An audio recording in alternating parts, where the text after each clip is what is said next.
नमस्कार, खबर समय जगत में आपका स्वागत है। मैं हूं आपके साथ जितेंद्र जैन। आइए नजर डालते हैं आज की कुछ मुख्य खबरों पर।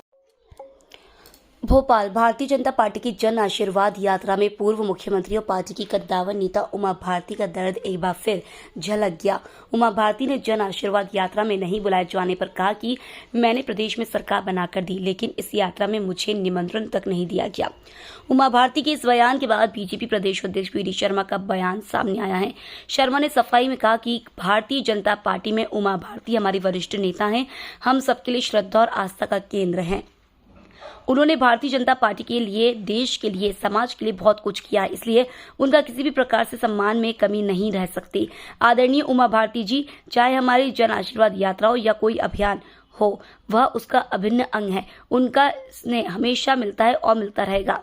चलेगा इस बात का कि जो चुनाव लड़ने वाले लोग हैं, जब वो चुनाव जीतेंगे तो उनको अपना इलाज सरकारी स्कूल, सरकारी अस्पताल में कराना चाहिए, ताकि उनकी समझ में आवे कि सरकारी अस्पताल में क्या परेशानी होती है। और उनको अपने बच्चों को सरकारी स्कूल में पढ़ाना चाहिए, ताकि सरकारी स्कूल की क्वालिटी में सुधार हो। बोल में सही बोल रही हूँ कि नहीं?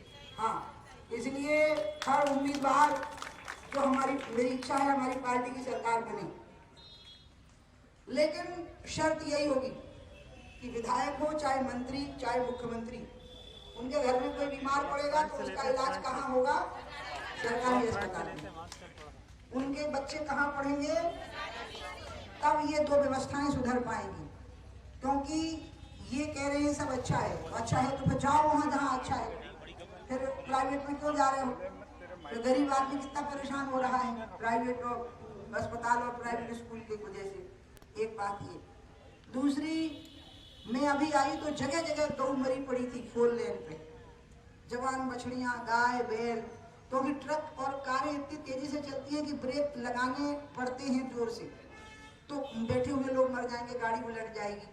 तो गाय के ऊपर ही चढ़ा देते हैं वो मजबूरी में। कोई शराबी हो तो अलग बात है, अन्यथा गाय को कोई नहीं मानना चाहेगा। गाय की रक्षा की व्यवस्था जो तय हुई है वो होनी चाहिए।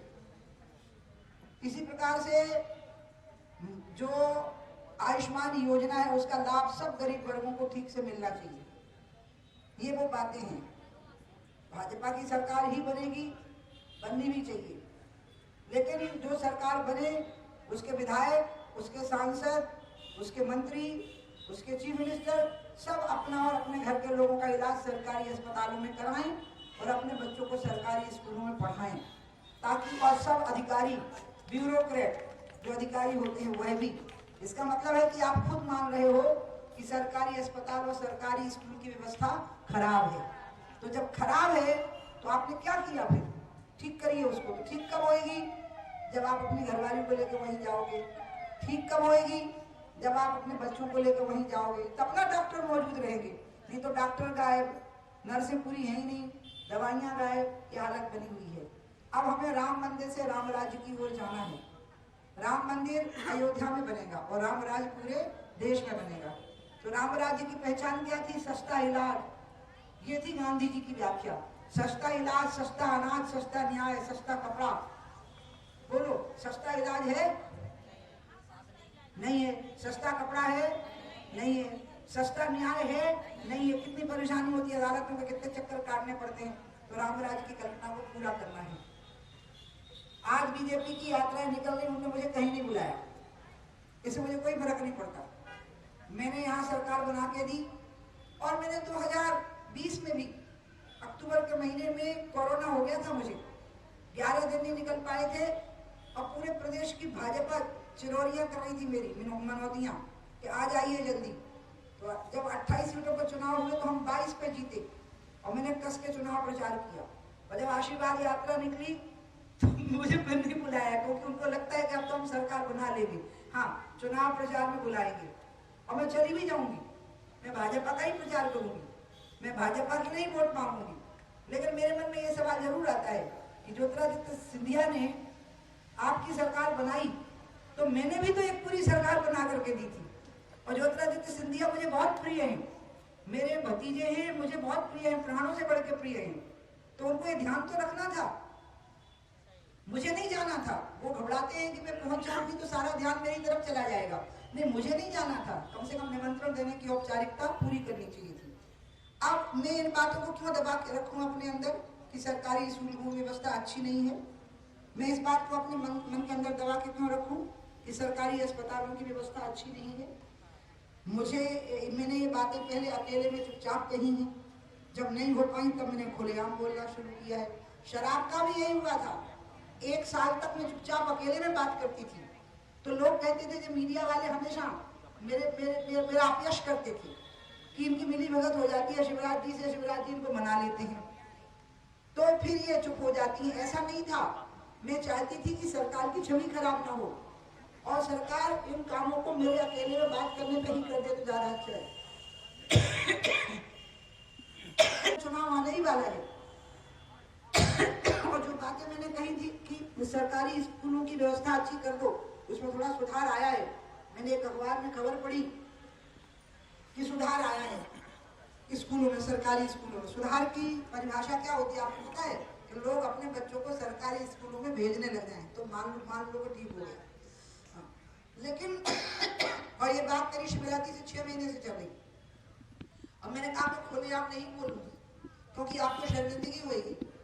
मैं चुनाव से पहले भी नहीं बोलूंगी, लेकिन अब मुझे भय लग रहा है कि चुनाव के बाद जब सरकार बनेगी तो उसमें मेरी बात सुनी भी जाएगी या नहीं। तो मैं आप इस बात को सार्वजनिक करूंगी कि हर उम्मीदवार को ये वचन देना पड़ेगा जो वोट मांगेगा भाजपा का, कि वो अपना घर का इलाज और अपने घर के लोगों का इलाज कहाँ करवाएगा, वो अपने बच्चों को कहाँ पढ़ाएगा। हाँ, ये बात आप पूछिएगा, ये बहुत जरूरी है। हर उम्मीदवार से पूछिएगा, चाहे वो भाजपा का हो चाहे कांग्रेस का हो। मैं तो भाजपा के लिए वोट मांगूंगी और मैं भाजपा का ही चुनाव प्रचार करूंगी, लेकिन मैं उनको ये जरूर कहूंगी कि आपको ये व्यवस्थाएं ठीक करनी पड़ेगी। ये योजनाएं बहुत अच्छी हैं, लाडली बहना, जिसमें कि आपको जेब खर्च मिलने लगा है। लेकिन अगर सरकारी स्कूल की जगह प्राइवेट स्कूल अस्पताल में बच्चे का इलाज कराना पड़ा तो वो तो एक बार के विजिट में ही फूक जाता है कि नहीं फूक जाता है पूरा। इसलिए ये सारी योजनाओं का लाभ तभी है जब सारी व्यवस्थाएं ठीक से काम कर रही हूँ, तो महिला की जेब में पैसे बचेंगे। नहीं तो ये तो पूरे पैसा खर्च हो जाएंगे लड़के की दवाई लाने में। हो जाएंगे कि नहीं हो जाएंगे? या लड़की को किसी फैंसी ड्रेस शो में भाग लेना होगा प्राइवेट स्कूल के, क्योंकि बेचारे बच्चे परेशान हो जाते हैं। माँ बाप पे प्रेशर बनाते हैं कि स्कूल में बच्चे हमारी हंसी उड़ा रहे हैं। ये सब ठीक करना पड़ेगा। ये ज्यादा जरूरी चीजें, ये बेसिक चीजें, ये फंडामेंटल चीजें हैं और ये चीजें ठीक करनी पड़ेंगी। और आज मैं दुर्गा हनुमान मंदिर में, इसीलिए मैं प्रेस वालों को समझा रही थी कि थोड़ी शांति रखो, मेरे को पहले बोल लेने दो, आधी बातें तो उसी में बोलने वाली हूँ।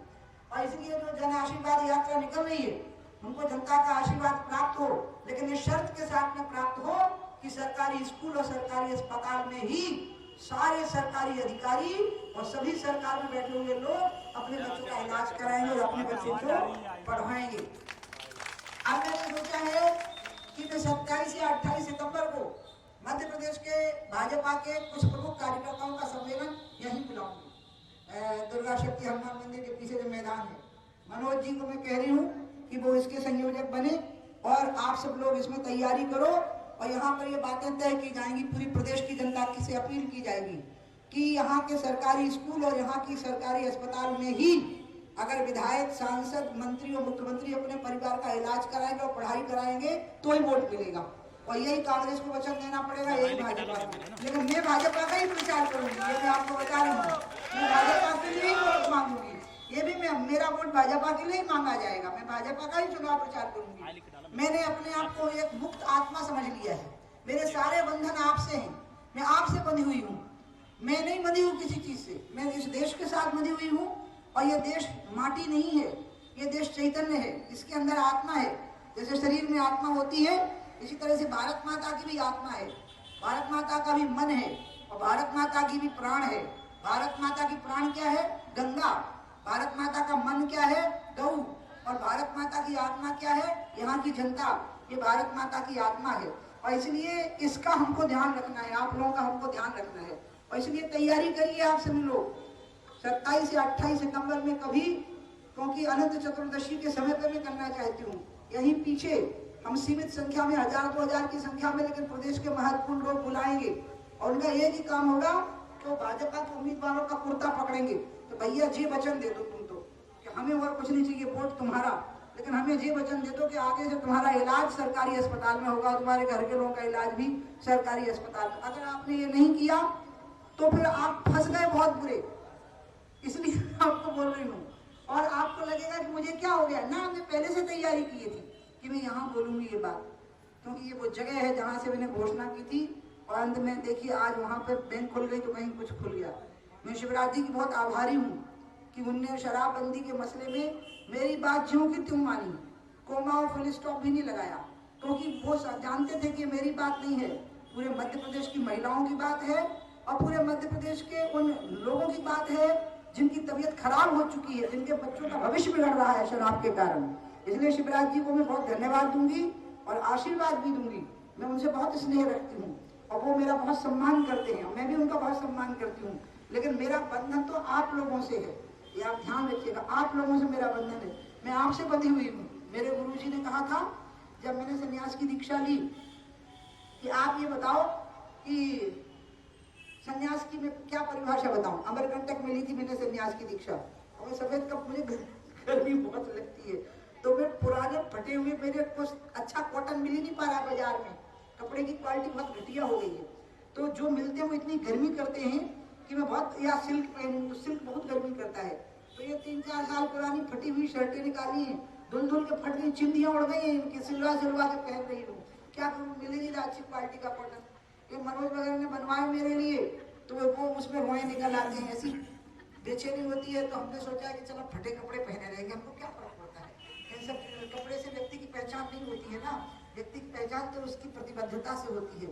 तो इसलिए आप ये मत सोच लेना कि मैं आज अचानक भावावेश में बोली हूँ, नहीं, मैं तय किए थे कि मैं आज बोलूंगी। मेरी माँ, माता बेटी बाई, उनने एक बहुत बड़ी बात मुझे कही थी, पानी पिलाओ, जब मैं, जिनके नाम पे आज हमने पेड़ लगाए हैं, ये लाल फूलों के पेड़ लगाए हैं गुड़हल के, ये हनुमान जी को भी प्रिय हैं और दुर्गा माता को प्रिय हैं। और मैंने मनोज को कहा कि माता बेटी बाई वेलफेयर फाउंडेशन का रजिस्ट्रेशन हो गया है, अब इस रजिस्ट्रेशन के जरिए हमको अनेकों सेवा के कार्य करने हैं, लेकिन पहले दुर्गा हनुमान मंदिर में मुझे पेड़ लगाने हैं। और मैंने ये मुझे बोला भी, इतवार को सवेरे सवेरे कैसे लोग आएंगे, हम हमें लोग चाहिए ही नहीं, मीडिया होगा तो ठीक, और नहीं होगा तो वीडियो भेज देंगे, तो देख लेंगे ये लोग, तो हो जाएगा काम। मैंने यही बोला था, क्योंकि सहारा तो मेरा यही लोग है, नहीं तो मेरी बात तो इतनी लोगों तक रह जाएगी, आगे जाएगी तो इनके सहारे पे जाएगी ना मेरी पूरी बात। तो इसलिए मैंने ये तय कर लिया था कि 5 लोग भी होंगे, मनोज मैंने कहा था, लेकिन मुझे सुबह 10 बजे आके पेड़ लगा देना है, इसलिए आज मैंने यहाँ पे पेड़ लगा दिया।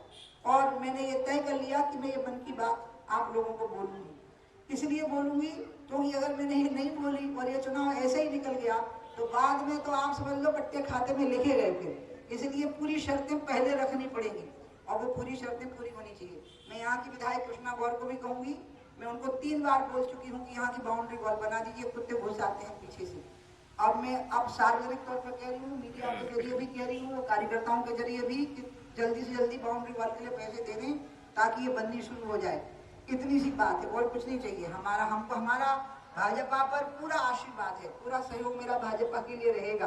भारतीय जनता पार्टी मेरी पार्टी है, उसने मेरे को 6 बार सांसद बनाया, 2 बार विधायक बनाया, मुख्यमंत्री बनाया, केंद्र में 11 साल में मंत्री रही हूँ केंद्र में, पहले अटल जी के साथ 6 साल, अब मोदी जी के साथ 5 साल। मेरे कपड़ों को देख के लगता नहीं है कि, सबको लगता है कोई भिखारी आ गया भीख मांगने के लिए, लेकिन मैं बहुत मंत्री रही हूँ, बहुत मुख्यमंत्री रही हूँ, तो इसलिए, लेकिन हूँ ऐसी अफलातून टाइप की। और मैं मानती नहीं हूँ ना कि मैं बनती हूँ, मुझे लगता है आप मुझे बनाते हो, ये आप मुझे बना देते हो, उसमें बन जाती हूँ। मेरी खुद की कोई औकात है, कोई हैसियत है, अकल है, बुद्धि है, ऐसा मैं कुछ नहीं मानती।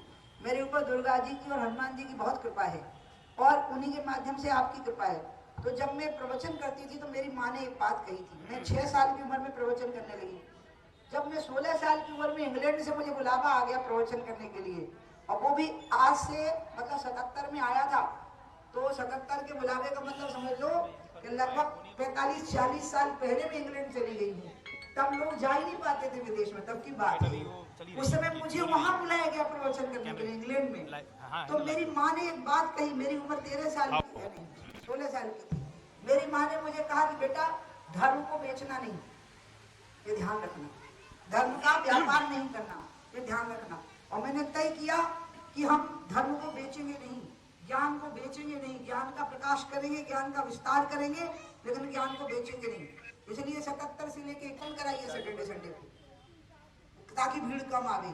नहीं तो हम आपको हॉल देंगे ही नहीं, स्वीकृति नहीं देंगे कार्यक्रम की। तो सैटरडे संडे को बंद करना पड़ा।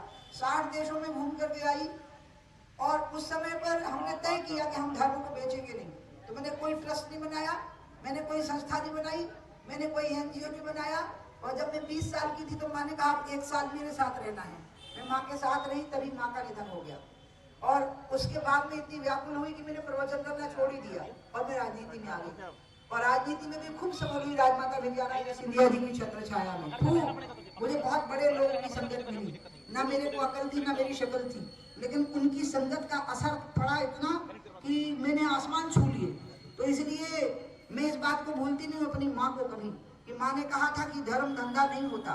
तो राजमाता विजयाराजे सिंधिया ने, जो दूसरी माँ थी मेरी, अम्मा बोलती थी मैं राजमाता विजयाराजे सिंधिया को, और अपनी माँ को बोलती थी बताई, मतलब महतारी। तो उन्होंने भी एक बात कही, जब वो बोली कि आप राजनीति में आई हो, और कहते कहते रोने लगी। उनकी आदत थी जल्दी रो देना। तो वह ऐसे बड़ी अच्छी, वो तो दुनिया की सुंदर महिलाओं में से एक थी। तो वो ऐसे आंसू पहुँचते पहुँचते सुबह सुबह करते हुए मुझे कहने लगी, आप जैसे लोग राजनीति में आएंगे तो बहुत भला करेंगे गरीबों का। तो मैंने कहा अरे अम्मा, क्या नरक में आने के लिए बोलती हो। तो वो जो बोली, जो पैसे बनाने के लिए राजनीति करेंगे ना, वो राजनीति को नरक बनाएंगे, लेकिन अगर आप गरीब के आंसू पहुंचने के लिए राजनीति करोगी तो राजनीति भगवान की प्राप्ति का मार्ग बनेगा। मैंने कहा अगर ऐसी बात है तो अम्मा मैं आपकी बात मानती हूँ, मैं चुनाव लड़ती हूँ। और मैंने अम्मा के कहने पर चुनाव लड़ा। तो इसलिए उन दोनों माओं ने मुझे ये संदेश दिया था। तो आज मेरी माता के नाम से हम इस कार्यक्रम की शुरुआत कर रहे हैं। अब माता वेलफेयर फाउंडेशन की तरफ से बहुत सारे मानव सेवी कार्य शुरू होंगे, जो मैं हर कार्य की एक शुरुआत यहाँ से करूंगी। हर कार्य की, मान लो चिकित्सा सुलभ कराने की शुरुआत होगी तो यहाँ से होगी। मैंने धीरेन्द्र कृष्ण जी को बताया बागेश्वर धाम को, क्योंकि मेरा बागेश्वर धाम से मुझे बहुत प्यार है। जैसे गोपाल जी ने झूल रहे थे, मुझे लगता है बागेश्वर धाम के ऐसे झूलाओं में झूला पे बिठा के बच्चा मेरा। तो जब हम मिले कभी नहीं थे, हम इस कार्यक्रम के बाद मिले उनको। तो दोनों ऐसे मिले जैसे दीदी भैया नहीं मिलते हैं, बहुत जन्म जन्म की पहचान वाले। तो बागेश्वर से मैंने कहा कि तुमको इस जगह पे बहुत सिद्धि लगी होगी। बोले हाँ, इस जगह पे मुझे बहुत सिद्धि लगी थी, इस जगह पे बहुत सिद्धि, हम यहाँ बैठे हुए हैं। यहाँ से जो काम शुरू होगा वो असफल हो ही नहीं सकता। एक तरफ दुर्गा बैठी है, एक तरफ हनुमान बैठे हैं। आपको पता है दुर्गा कौन है? दुर्गा किसी की पत्नी नहीं है, दुर्गा अपने आप में संपूर्ण शक्ति है, क्योंकि इसी से तीनों शक्तियों का उद्भव हुआ है, जिसमें पार्वती शिव जी के भैया अवतार हैं। लेकिन ये क्योंकि शिव जी तो शांत हैं, ऐसे बैठे हुए बाबा धुनी रमाए, ये हैं बहुत खतरनाक, आग लगा दी लंका में और समझौता भी करवा देते हैं। सीता जी के पुत्र जब रामचंद्र जी से तो समझौता किसने करवाया? और स्त्रियों के रक्षक, सारी स्त्रियों को अपना भाई कहा करो। किसको? हनुमान जी को सारी स्त्रियां अपना भाई कहा करो, उनको ये ध्यान रखना। तो इसलिए ये सब आपके रक्षक है, इसलिए आज अपन ने यहाँ पेड़ लगाए। मैं मनोकामना करती हूँ कि माता वेलफेयर फाउंडेशन का जो काम है वो चले, और जो भी काम हम करेंगे तो पहला एक काम यहाँ पे होगा, फिर उसके बाद आगे शुरू होगा।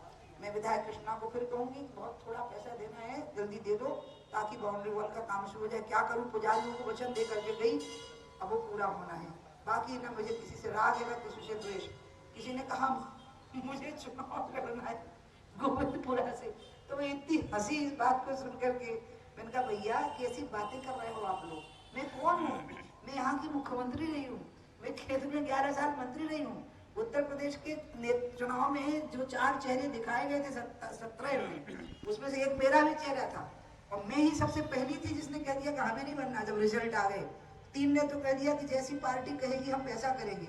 मैंने कहा नहीं, हम वैसा नहीं करेंगे जैसा पार्टी कहेगी। हमने तय किया है कि हमें नहीं बनना, हमें गंगा के अलावा कोई काम नहीं करना। अभी मैंने कहा, और मैं गंगा की मंत्री हूँ, तो इसलिए मैं तो बंधन में बंधती नहीं हूँ, मैं आपके बंधन में बंधी हुई हूँ। आपके साथ तो ऐसा बंधी हूँ मैं कि मैं एक शेर बोल के खत्म करती हूँ। मैं माँ की याद में बोल रही हूँ, और वो और ऐसा शेर है कि आपको लगे ये भी कोई शेर है, लेकिन मुझे बहुत अच्छा लगता है कि मैं आपसे कितना प्यार करती हूँ। मेरे खुदा मुझे थोड़ी सी जिंदगी दे दे, मेरे जनाजे से उदास जा रहा है कोई। वो जो मर गया था उसके जनाजे के बगल से उसके घर के कुछ प्रियजन उदास जा रहे हैं, तो उसने भगवान से प्रार्थना करी कि ये भगवान मुझे थोड़ी सी जिंदगी दे दे कि मेरे अगल बगल में जो लोग उदास जा रहे हैं इनको मैं थोड़ा हंसा तो दूं, तो मेरी भी अर्थी भी निकल रही होगी ना। और अगर आप उदास आ रहे होंगे तो भगवान से कहूँगी थोड़ा वापस कर दो, सबको पहले हंसा दूं, सब उदास जा रहे हैं।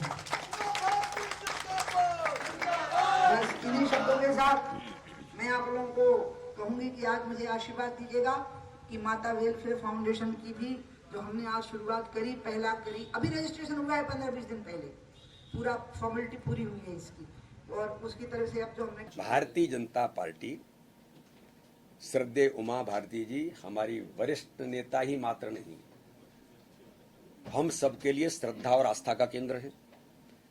उन्होंने भारतीय जनता पार्टी के लिए, समाज के लिए, देश के लिए बहुत कुछ किया है, इसलिए उनके किसी प्रकार के सम्मान में कमी नहीं रह सकती। और आदरणीय श्रद्धेय उमा भारती जी चाहे जन आशीर्वाद हो, चाहे कोई और हमारे अभियान हो, उसका अभिन्न अंग है। और हम सब सम्मान के साथ वो श्रद्धेय हमारी दीदी, मैंने पहले ही कहा कि हम सब के लिए तो स्नेह उनका हमेशा हमें मिलता है और लगातार स्नेह मिलता रहा है और मिलता रहेगा। छोटी बात हो सकता है, कोई बात ऐसी लगी हो, तो मुझे लगता है कि उन सारी चीजों का भारतीय जनता पार्टी का एक एक कार्यकर्ता उनके सम्मान के साथ मध्य प्रदेश के अंदर खड़ा है। 25 तारीख के कार्यक्रम में भी खबर समय जगत के लिए संवाददाता आदित्य सराठे की रिपोर्ट।